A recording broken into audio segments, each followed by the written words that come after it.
حاليا بنسطب سوفت مرسيدس كامل على التاب ده تاب باناسونيك لاحد العملاء بتاعتنا، ويمكن انا كنت عرضته لكم قبل كده، بس كان الحجم الكبير بتاعه ده الميني. لو تاخدين بالكم كده ده حجم ايد اهو.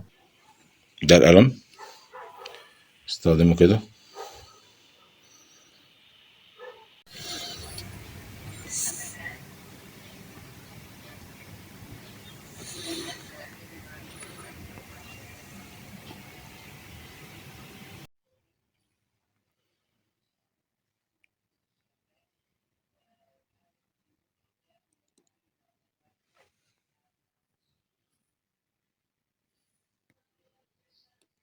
وبكده تم بفضل الله تسطيب السوفت مرسيدس كامل على البيات بتاعنا.